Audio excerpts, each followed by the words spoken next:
La rivalité entre Ford et Ferrari est parmi les plus iconiques du sport et a participé à donner ses lettres de noblesse à la marque de Détroit en sport automobile, avec notamment une première victoire au Mans en 1966. Un duel porté à l'écran en 2019 dans l'excellent film Le Mans 66 de James Mangold. Et au début des années 2000, la marque à l'ovale bleu se dit qu'elle remettrait bien le couvert, mais cette fois en Formule 1.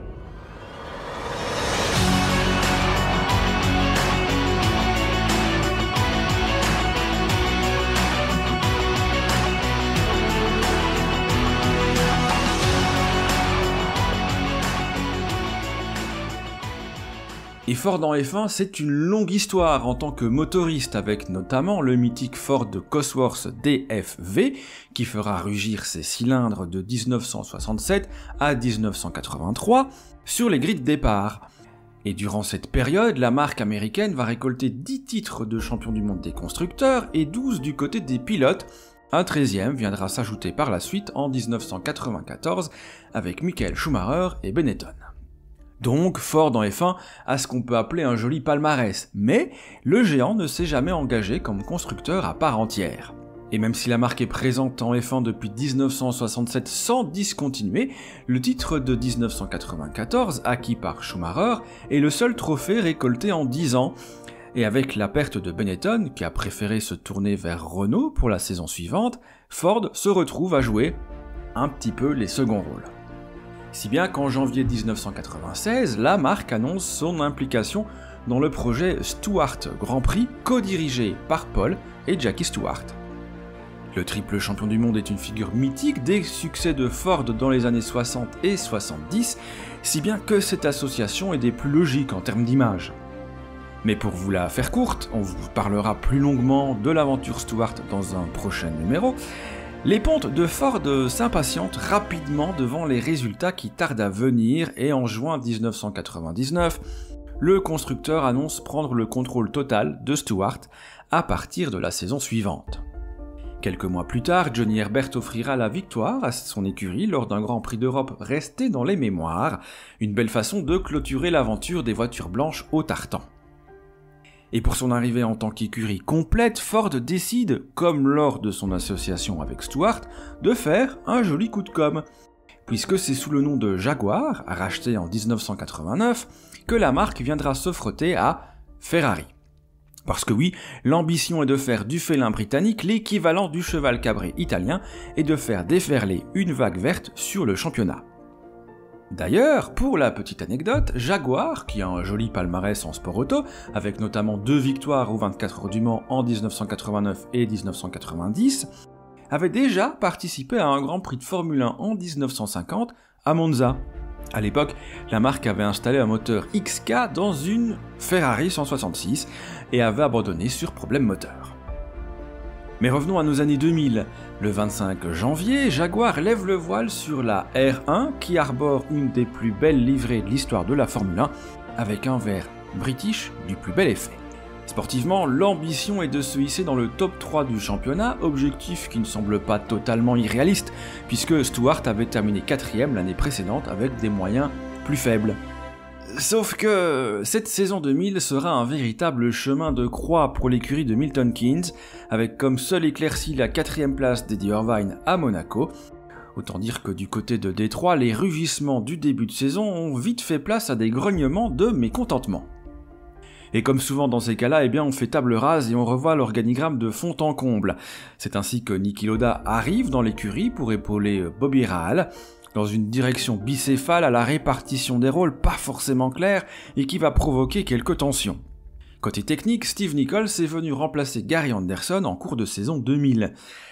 Chez les pilotes, Eddie Irvine conserve son baquet et fera équipe avec Luciano Burti, du moins en début de saison puisque le Brésilien sera remplacé après 4 courses par Pedro de la Rosa. Sportivement, on ne peut pas dire que 2001 soit franchement meilleur que la saison précédente malgré 4 entrées dans les points, dont un podium à Monaco. En 2001, Jaguar fait surtout les gros titres pour ce qu'il se passe en coulisses, notamment à cause d'une rumeur insistante annonçant l'arrivée d'Adrian Newey, l'ingénieur qui a fait gagner Williams et McLaren ces dernières années. Le 1er juin, un communiqué est même publié officialisant l'accord entre les deux parties, l'anglais devant prendre ses fonctions en août 2002. Sauf que Newey de son côté affirme qu'il n'a absolument rien signé. Sûr de son fait, Jaguar menace alors de porter l'affaire en justice, attaquant l'ingénieur, mais également McLaren. L'affaire sera finalement résolue le 14 juin, McLaren et Newey présentant leurs excuses à Jaguar publiquement pour l'incompréhension autour de ce contrat, Jaguar acceptant les excuses et acceptant également de ne pas contraindre Newey à rejoindre Milton Keynes en vertu des lois européennes. Cet imbroglio malgré tout coûtera la tête de Bobby Rahal, laissant Niki Lauda enfin seul maître à bord.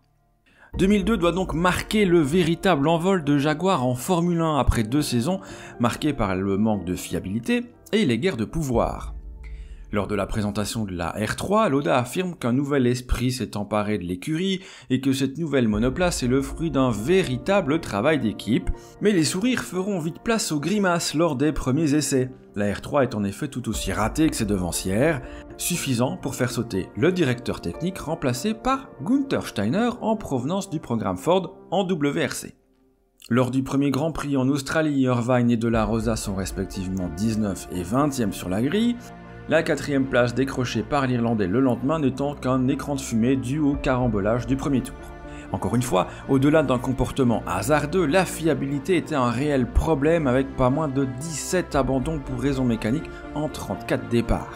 Et le podium de Monza, encore une fois signé Eddie Irvine, ne sauvera ni la saison ni le poste de Niki Lauda, qui sera remercié en fin de championnat.